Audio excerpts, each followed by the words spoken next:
think rash. Alonso can definitely win this Grand Prix. The Barrichello pit, so although we saw the refueling rig on for 14 seconds, clearly it wasn't always putting fuel in, because he's gone nowhere near as far as we thought he would.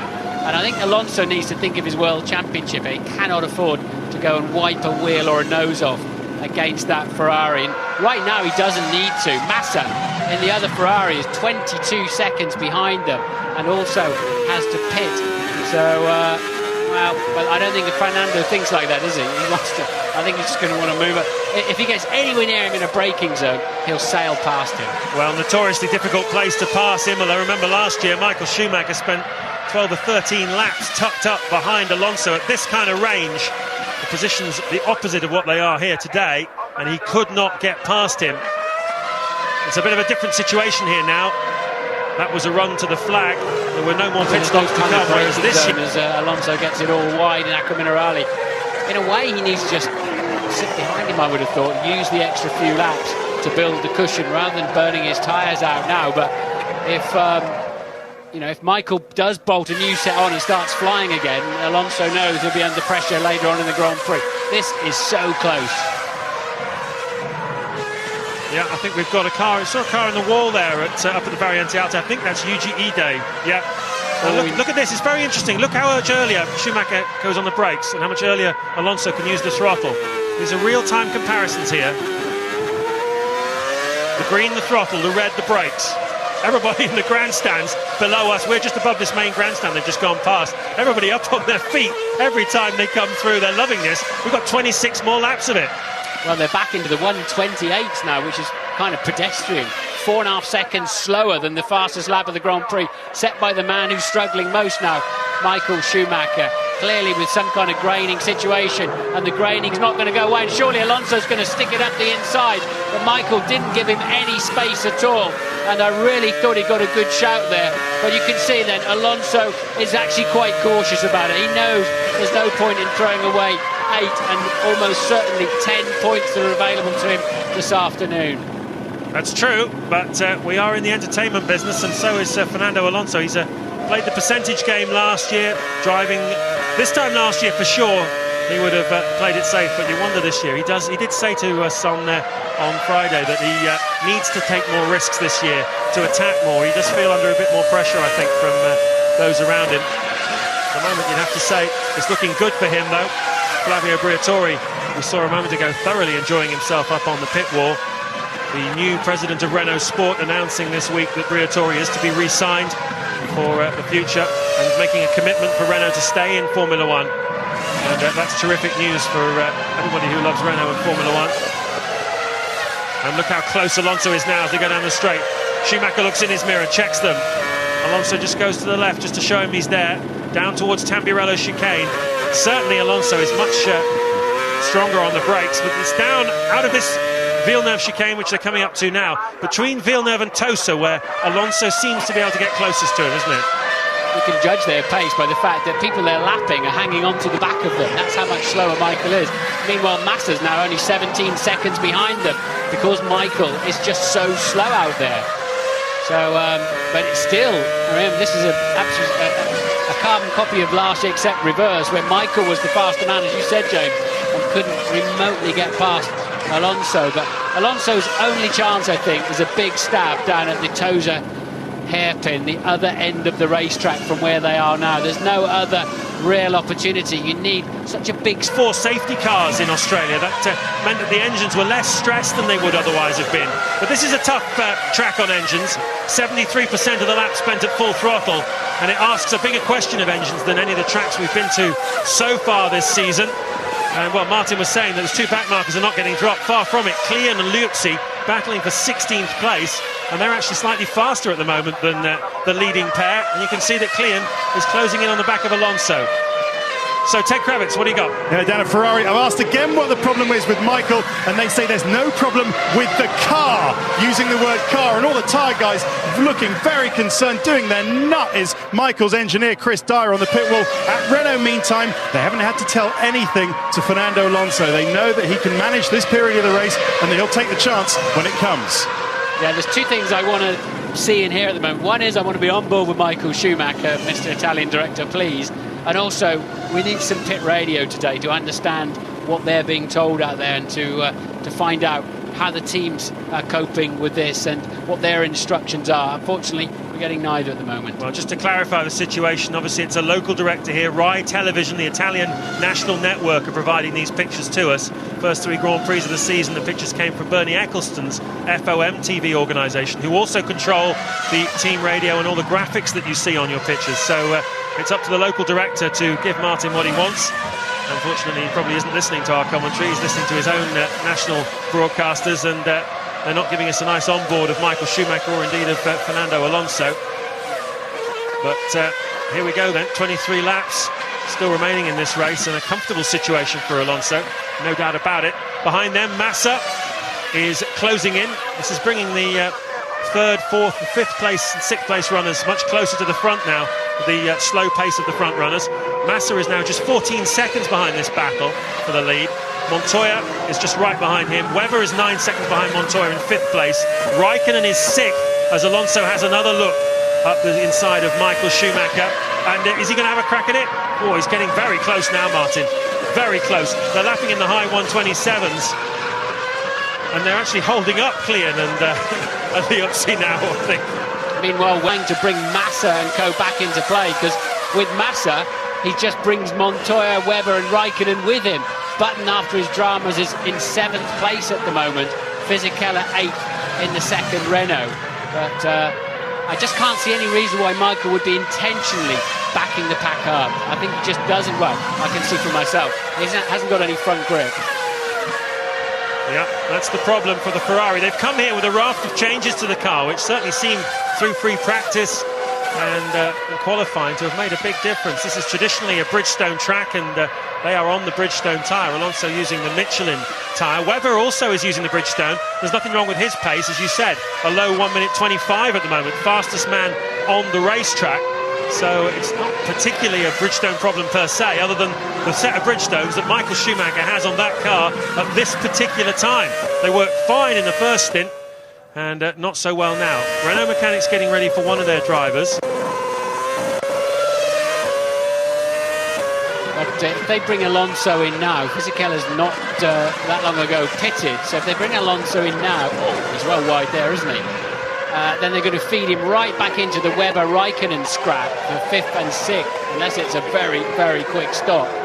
But the thing is, Martin, they've looked at it and realised that everybody else is closing up behind him. If they don't bring him in now, knowing that Schumacher will be pitting in the next lap or two himself, that they could actually get leapfrogged by someone behind them, like Massa, for example, or Montoya. So it's vitally important. It's quite clever thinking by Pat Simmons.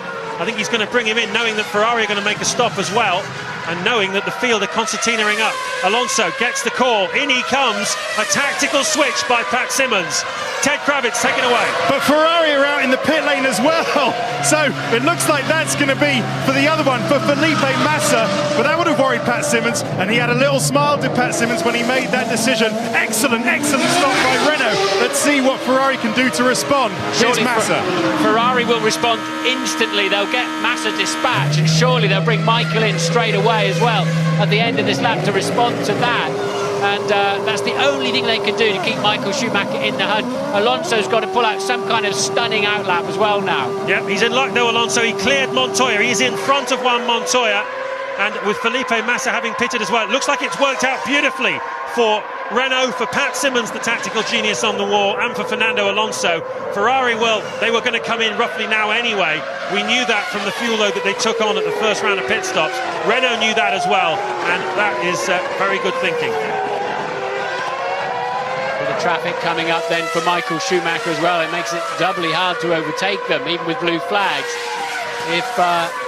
If you've not got the car underneath you, we're hearing that Christian Klein has retired. Toro Rosso there, I think, was just getting out of the way rather than struggling necessarily. There's Schumacher running very, very wide in the exit of Rivazza 2. Will they pit him immediately? I think they will. I think they should. And I think they definitely are. It's the only thing they can do. They have to respond to the Renault pit stop. But I think this is scheduled anyway. I think this is when they were going to come in, Martin. This is lap 43, and that's roughly bang on target. So there were nothing much they could really do about it. Used tyres. So they're certainly not new fronts. It's a slower stop. Where's Fernando Alonso? Has he gone through? He's going past us now. He's not made it. Michael Schumacher's come out in front. That's the problem. If he did have to stop, then they made a tactical error, because Alonso, we think, had the extra fuel. He could have gone on for 5 or 6 laps. It's not worked out for Renault. Wow. Ferrari were bound to respond instantly to the Renault move. Wow. What about that?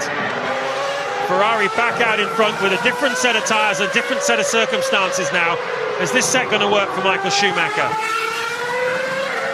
It's always dangerous when you're line astern in a close race and you come across a back marker. You've got to hope he sees that there's a second car coming through. Michael Schumacher leads the Grand Prix then from Fernando Alonso.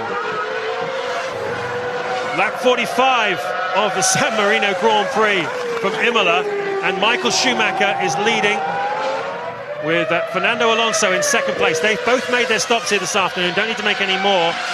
Kimi Raikkonen is third, he has yet to make another stop. Juan Pablo Montoya has just stopped and came out in front of Felipe Massa. And Jenson Button had got himself back into contention, but he's on a different strategy here this afternoon. And having had a compromised pit stop second time round, he has fallen out of contention. But, well, it was very interesting, wasn't it, that Michael Schumacher was so slow. Alonso was tucked up behind him. We think he had about 5 or 6, maybe 7 laps more fuel in the car. But because they were going so slow, obviously Alonso was concerned about traffic.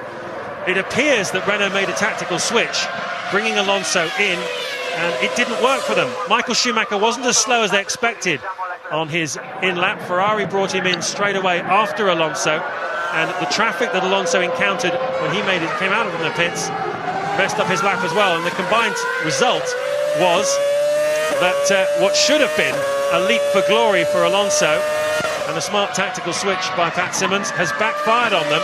And now Alonso has got to do the work on the racetrack. He's got 17 laps in which to overtake Michael Schumacher, and at the moment Schumacher is lapping in the mid-126s, and he seems a bit more comfortable with the car at this stage than he did in the middle phase of the Grand Prix. Yeah, I think Michael was slow right from the outlap of that second phase of the race, and he doesn't appear to have such a problem this time, but we'll see if those tyres grey enough again. Alonso, Michael already running wide though in the first Rivaxa there, just trying to get the I think he will. I think he's just going to pick up the same problem again, James. So it's now a question of how brave is Alonso going to get to pass the Ferrari. And when Michael was really on his back foot in the 1:28, Alonso couldn't find a way past. So not quite sure how maybe he's got to use a back marker to tuck him up with, or it's got to be Dan Deere into a corner somewhere. But is there any point when you're leading the World Championship by so much? Well, yes, let's take a look at it. He's leading the World Championship, Fernando Alonso, 28 points. Michael Schumacher has just 11, so even if they finish like this, Schumacher will take 2 points out of that 17-second margin. But, Alonso's a racer, and there's nothing he likes more than beating Michael Schumacher. He's said it on many occasions, and will he find a way through? Complete reverse then of the final part of last year's Grand Prix, when it was Schumacher trying to find a way past Alonso. This time it's the other way round. Behind them, Raikkonen third, Montoya fourth, having made his second stop. So he's played himself into contention now, and he in fact is looking a very good chance for a podium here this afternoon if he can keep Massa behind him. Fisichella is up into 6th place. I think he's probably one stopping here this afternoon, so depending on where Raikkonen comes out, Fisichella is going to possibly finish 5th or 6th here this afternoon. Ralf Schumacher's doing a good job for Toyota, currently in 7th, having just made a pit stop. Is Mark Webber coming in 8th. Jenson Button, unfortunately for him, that poor stop drops him out of the points at the moment, and Rosberg rounds out the top 10. I'll tell you what's going to happen here, I think, if my crystal ball is correct. You're going to find, in the not too distant future, 3 or 4 cars queued up behind Fernando Alonso. I think Michael's going to continue to back the pair of them right into the field. I think it'll be Montoya, Massa, Fisichella, probably even Ralf Schumacher. We'll have to wait and see, but they're all lapping quicker than the leader. So you could well see, at least a few of those making it up to the back of the leading squabble, depending on just how bad Michael's tyres get.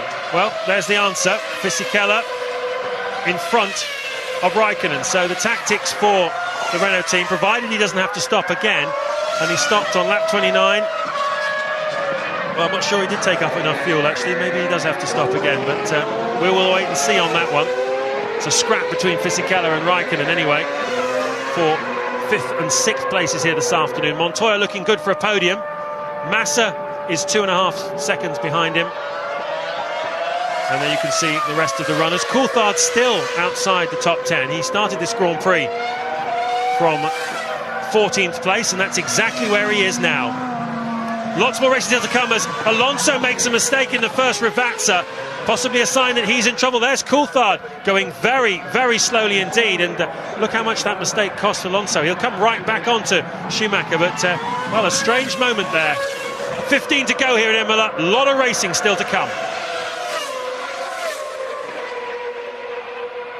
Into the closing stages of the San Marino Grand Prix. We've had over 50 racing laps here, and two of the finest drivers in the world are just 0.3 of a second apart. Michael Schumacher is in trouble, not as much as he was in the middle part of this Grand Prix, but he's still struggling for pace at this point. He started this race from pole position with Fernando Alonso, who's currently in 2nd place and really hassling him, starting from 5th. Alonso had a great start though. Michael Schumacher leading away from Jenson Button, also on the front row of the grid. And Button was really a match for Schumacher in the early part of this Grand Prix. We had a safety car early on when Christian Albers in the Midland had a spectacular roll on the opening lap. Alonso went quite long on the fuel. It really worked for him, and he played himself into contention, getting himself ahead of Jenson Button, who's been on a different strategy from the others. He's run 3 stops this afternoon. Unfortunately for Jenson, his 2nd stop went all wrong when the lollipop was lifted up while the fuel hose was still attached, and it ripped it away from the hose and knocked a few mechanics over as well, and Jenson really fell out of contention for a podium at that point. He is currently in 7th place. Well, Michael Schumacher didn't like the 2nd set of tyres he took on this afternoon, and his pace was terrible in the middle part of the Grand Prix. It allowed Alonso to close right up to him. Renault made a tactical switch, bringing Alonso in a little early, but it backfired on him.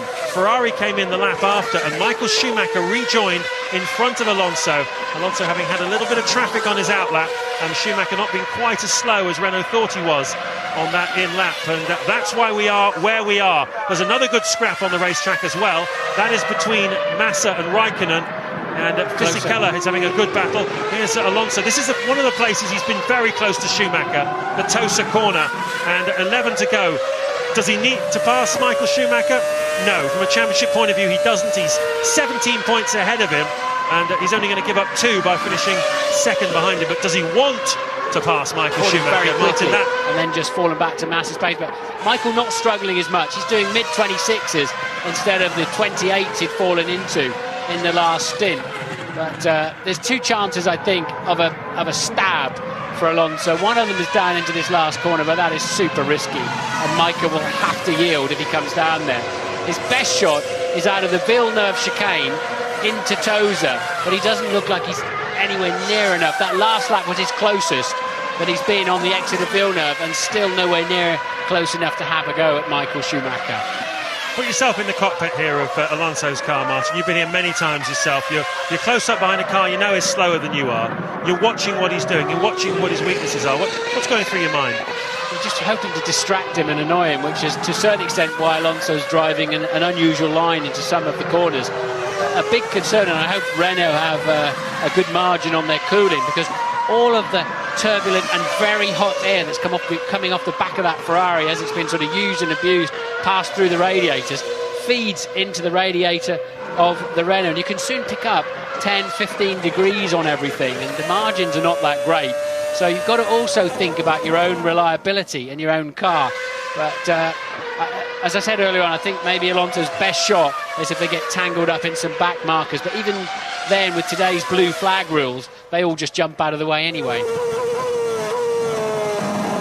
Well, they're 5 seconds behind Jacques Villeneuve. He's the next back marker that they will encounter. That graphic just showing the margin between the 2 cars, but it's kind of academic, really. It's about a car length.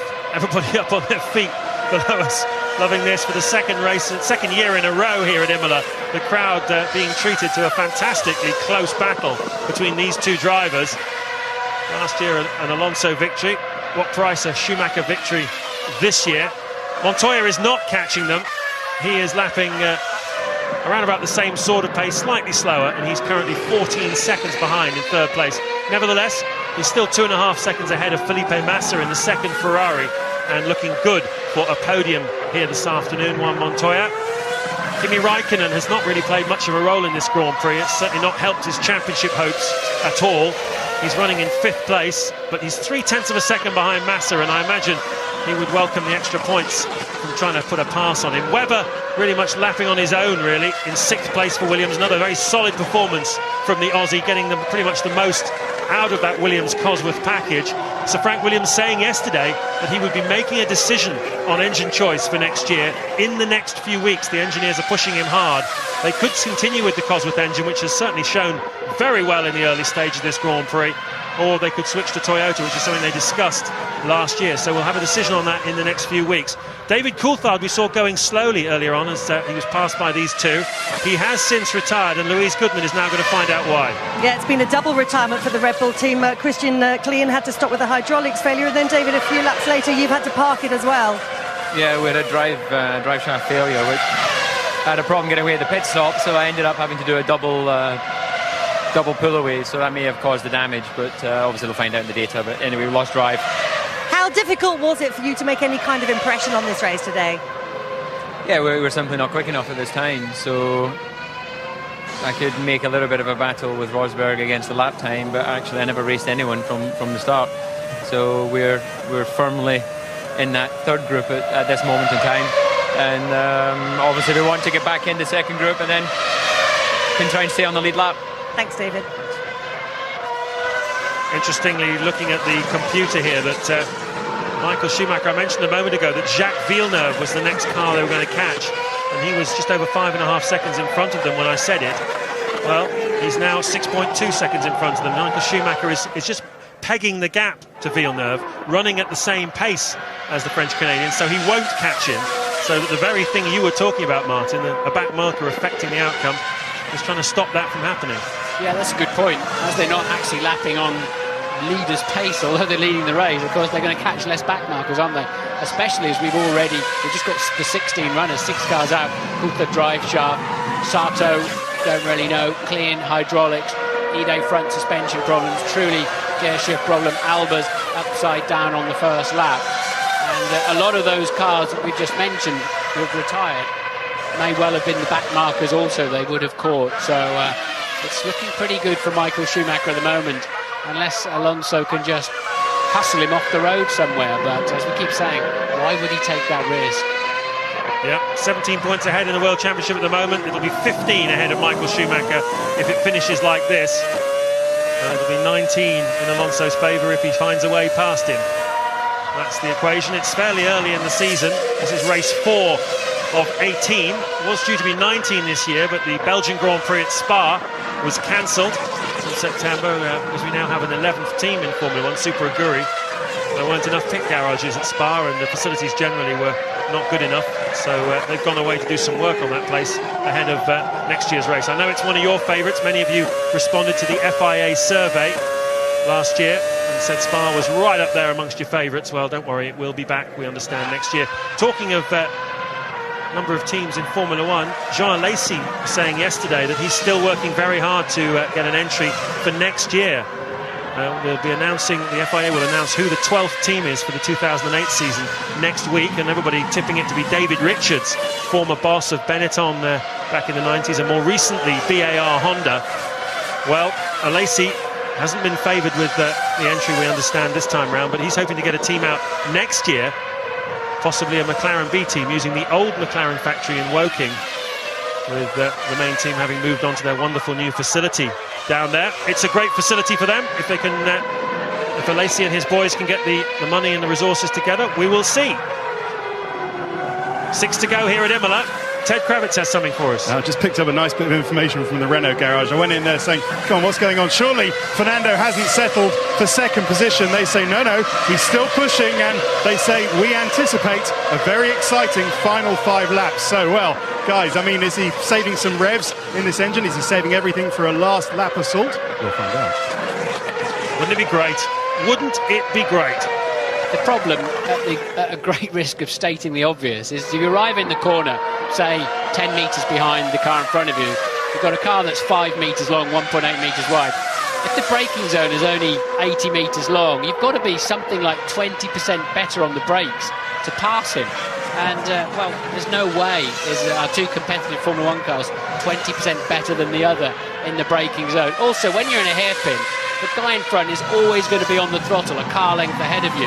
And these things go from standstill to 100 miles an hour and back to standstill in 6 seconds, such is their performance. So if he's a car length ahead of you before he treads on, as he treads on the throttle pedal, he's always going to be scampering off down the road. And that's why you get this concertina effect and the frustration that Alonso has at the moment.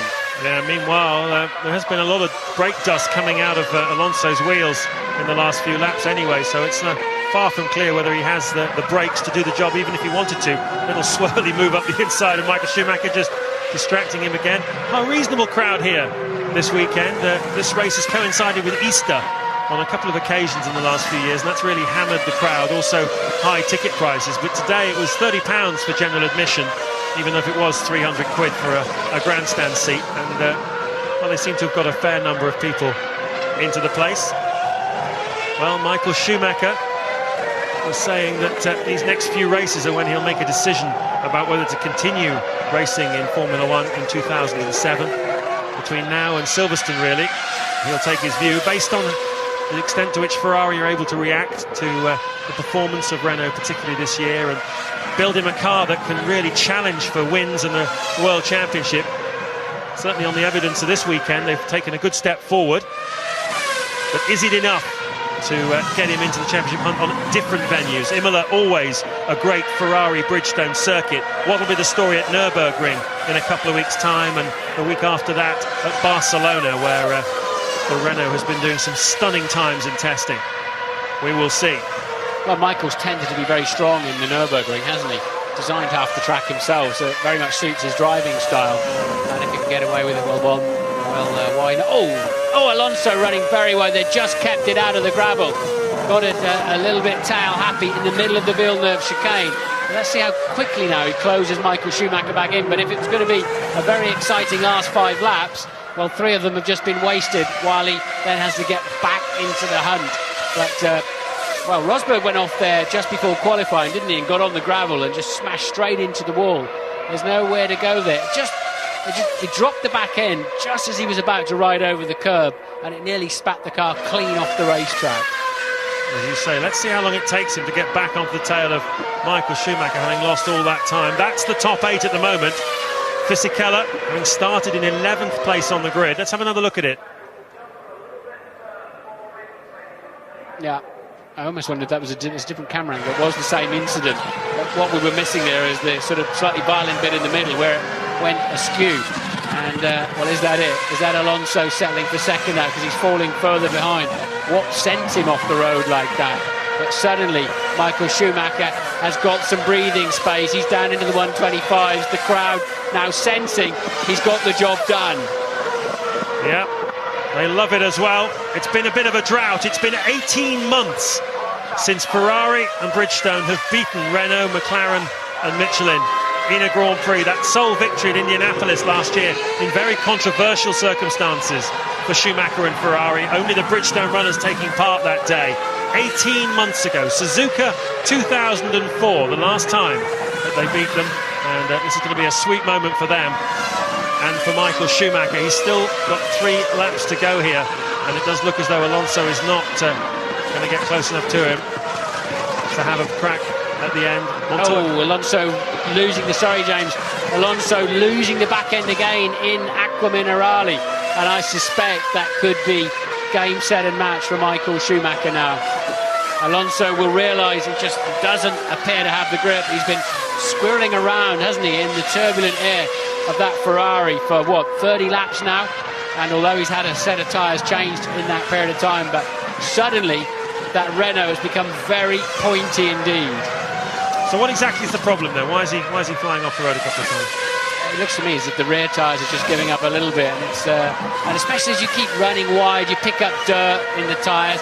Takes you a couple of laps, and it just takes you a couple of laps to get the thing underneath you again, and a confidence as to where the car really is and why it let go on you. So Alonso then, it looks okay. I don't think he's got a major problem, but he suddenly made 2 errors in 2 laps, and they're both straight into the 125s. Michael had a little bit in his pocket in case there was a final charge from Alonso, but he's kind of ruined that. Well, you would have put your house on Alonso winning this Grand Prix in the run-up to the second round of pit stops. He was so much faster than Michael Schumacher. He had plenty of fuel in the car to go further than him.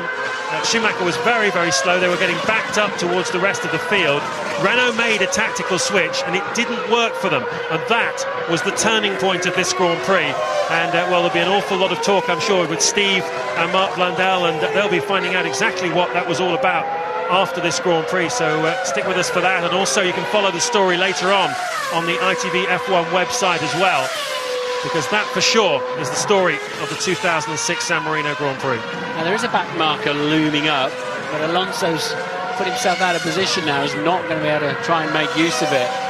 That's the problem with those little mistakes. But if Renault could have gone further, you have to say it was a mistake, because Ferrari were, even though Massa was in the pits, they had a half a lap to get themselves prepared. I don't think they were expecting Michael that lap, because I was looking out the window as you're talking, and the mechanics were rushing around like crazy. I think it was quite a last-minute decision to bring Michael in, and Ferrari were only ever going to react to what we think was an early stop by Alonso and just cover him off, and that's what they did.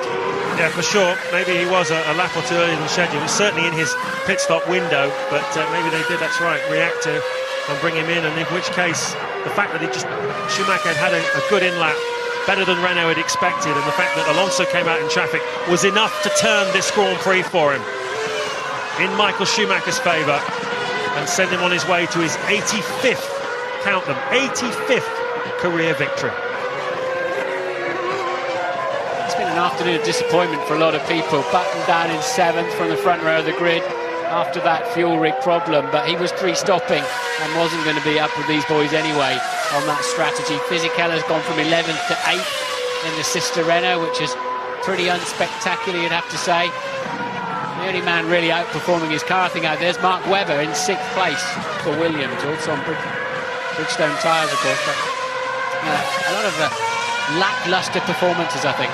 So Michael Schumacher has done it on home soil for Ferrari. He has won the San Marino